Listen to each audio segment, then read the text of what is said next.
Anchor is a one-stop shop for recording, hosting, distributing, and monetizing your podcast.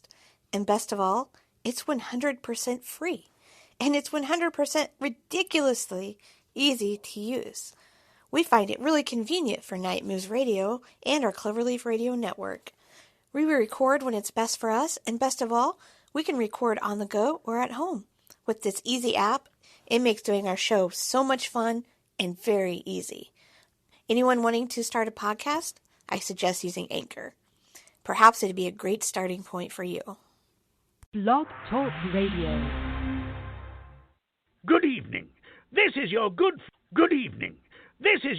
friend, the very esteemed and well-traveled Clarence Copernicus Cloverleaf, welcoming you to another exciting edition of Cloverleaf Radio, hosted by the host with the most, Jimmy Falcon.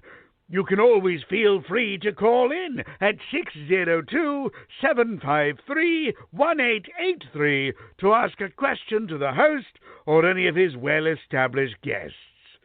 Just please remember when calling in to be on your best behavior.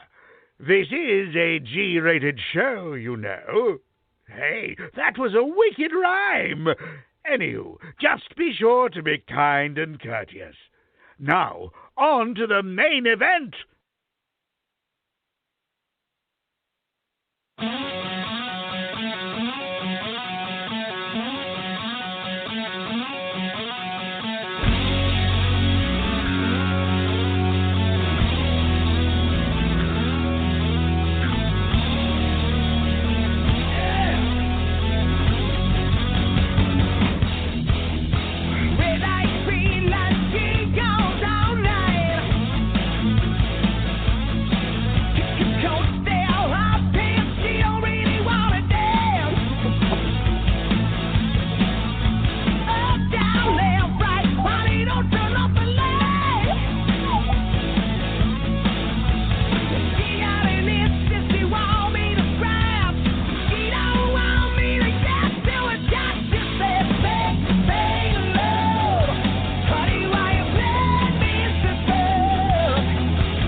Alrighty, we're back for another exciting edition of Cloverleaf Radio. I'm the host of the most, Jimmy Falcon, and it's an absolute honor to have back Robert LaSardo. How's it going, man? Good, Jimmy. Glad to be back. How you doing? Good, man. Weather's a little crappy here, but I mean, you guys out your way, you got the fires and everything, so. Hey, man, you know what? A friend of mine, her house burnt down. Oh, no. Yeah. That's horrible. Yeah, right. I mean, the good news is she got out alive, but right. So you have to focus on that aspect of things, don't we? I mean, interesting too is I think in 1994, the same thing happened more or less. They had to evacuate Malibu, and it was disastrous, And it's interesting too because I talked to a buddy of mine, maybe you know him, Tony Moran, Michael Myers, No, I don't, but yeah. I know who he is. Yeah, I spoke with Tony the other day, and we're kind of just catching up and stuff. And he was telling me a very interesting story that when he was over there in the 90s, a friend of his had a kid that was kind of trapped up there. So Tony got on his motorcycle and drove up there, man, past the cops, made up some story about how he lived there, and then he basically rescued his friend's kid, man. And the bike was covered in ash. It was crazy. He told me what it was like, and he said, yeah, man, same thing happened in 1994. They had to evacuate everyone, tremendous damage. It was awful. So it seems to be cyclical, or divine intervention, or somebody's intervention. I don't know what the hell's going on, but the world seems to be burning at the moment. Yeah, it's unfortunate. It seems like you guys, especially out in California with those wildfires, it's just it's a constant thing. So it's unfortunate that people are losing their lives and their homes and their livelihoods to this. Yeah, I don't try to get morbid or nothing. I just thought I'd, pay respects to that before we start talking about, the land of show, so to speak. I wanted to be respectful to that because it's touched my life and people I know. So. Oh, absolutely, no issues there. Okay. I guess starting off, you spent 4 years in the Navy. That had to be an exhilarating experience. Why did you decide to go into the Navy, and what are some of the things you came back with that you might not necessarily have known or thought before? Well, as I recall, that time of my life was a very turbulent time. And some run-ins with the law. Family situation was basically coming undone. A lot of conflict, lots of confusion, and just not really a strong sense of purpose or identity. The few friends I had at that time that I, basically spent time with out in the street, more or less in the neighborhood, were catching cases, going to jail, people were disappearing. It was just not the best time. And in contrast to that, I had just graduated from the high school for performing arts, with this kind of honorary situation. I got some kind of award. And I think the thinking was from the people who cared about me the most, mostly my acting teachers, Anthony Apeson and Jerome Escal, was that the logical progression would be that I'd go on to either pursue a career in acting, go to some special school, go to college, go to the various school entities that could increase my knowledge and education experience about theater, regarding theater and stuff. But I just wasn't ready for that. I didn't even see myself as an artist, nor did I understand the contribution that I could potentially make because I didn't believe in it. I didn't see that. I knew I had fun on stage and it was great to participate, but I think that there was a lot of figuring out that still needed to be explored in terms of identity. I think a lot of young men who struggle with similar situations also come up against that big bump in the road and need to figure out what they're going to do with their lives. So the military seemed like a good way for me to kind of get myself together, and in terms of discipline, focus, and just simply logistically removing myself from the problem area. Program, people that are in recovery, they talk about people, places, and things. So I think that there was people, certainly, places, a place in particular, that place. And my own tendency towards self-destruction, which needed to be looked at very, very carefully and dealt with. And so I did. I went into the military. I got my act together, so to speak. To answer the second part of the question, what I came out with was a world of experience, literally. I traveled quite a bit, spent first 2 years in the Aleutian Islands working with attack dogs. I was certified what was I certified? I went to Lackland Air Force Base prior to going to the Aleutian Islands to get certified with the attack dogs. So I got my training at Lackland. Then they basically shuttled me to the Aleutians. I spent 2 years with the dogs working with the UDT SEALs. The theory being back in the day that if the Russians were going to evade in conventional warfare, they'd come through the Aleutian Islands. So the Aleutians, ADAC specifically, ADAK, that island where I was stationed for 2 years was a listening post. One of the key strategic points back in the day was air base. There were Marines up there. I was up there. A detachment of CBs were up there. So it was just a strategic, basically, point in case of a scenario of warfare. So I spent 2 years there. And then the second 2 years, my orders came and I was sent to San Diego. And I was attached to was it auxiliary destroyer USS Cape Cod.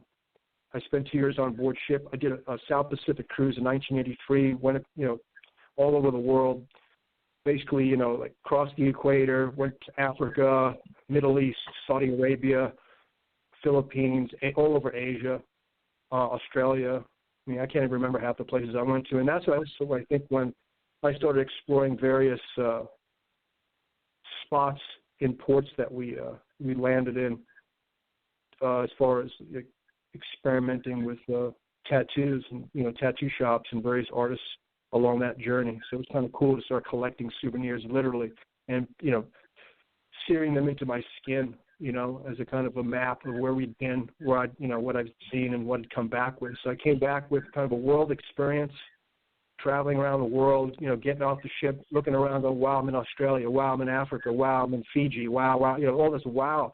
Guy growing up in Brooklyn in a very kind of limited circumstance in terms of, experience around the neighborhood, the parameter of that, kind of small playing field. And next thing you know, you're places you only dream about or seen on television or in movies and stuff, and then you're actually there. So I think the physical education in terms of just, seeing things that are incomprehensible to me from the point of view of the Brooklyn schoolyard, so to speak, were mind-blowing.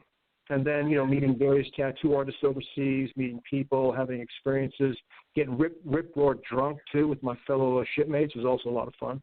So there was those antics, the rite of passage for every sailor.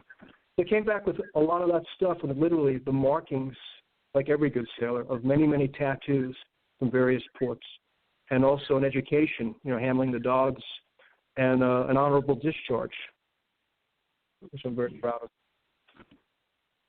Yeah, that's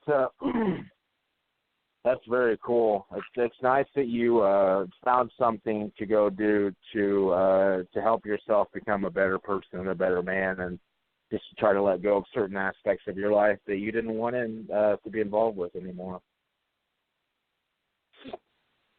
Yeah, I think it's necessary. Not everybody unfortunately, not everyone recognizes that in time, and sometimes the lessons have to be so severe that it stalls, momentum along the journey. And so, I think I find a lot of brothers I know, people I know, who are just, kind of come into a creative situation / professional situation a bit late in the game, not so late that they can't apply these extreme experiences, but I know people suffer a great deal, sometimes more than they really need to, without realizing until it's too late and the gate shuts. They're like, okay, I've got to deal with this for a while. So I think I'm very fortunate in that regard that I was able to figure out early on that the path I was on was going to lead probably either to death or a form of incarceration. It would definitely delay any kind of creative, exploration or relationship. Absolutely. And you've been acting for over 3 decades now, and I've enjoyed a lot of your work. And of course, being that you, had an interesting, life growing up, do you find it irritating sometimes that maybe you're typecast as the killer or the creepy guy or the prison guard or prisoner, et cetera? No, I don't. Lately, I don't feel that applies as much. There may have been a time. Granted, I still battle with the perception from others that don't understand the experience. There's still the mentality in society now that still looks at body modification as a problem. Maybe it's the same people that also look at alternative lifestyles as a problem. Gay people, transgender, etc.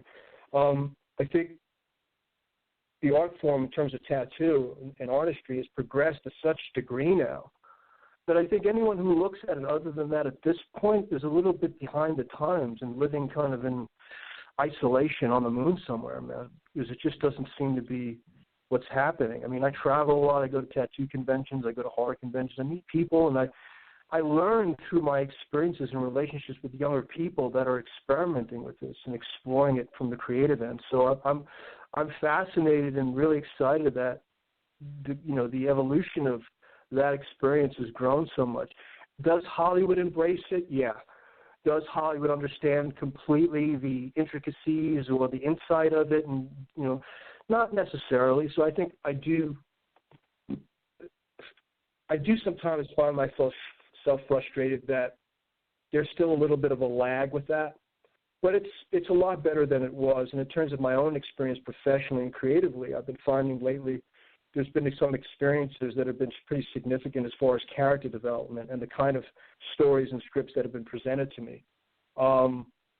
There are those that are always going to want to see a certain thing because they live vicariously through the idea of the outlaw, and I don't knock that. I think that's fun. I think there's something to be said about the nefarious aspect of the human psyche, the idea, the bank robber, Dillinger.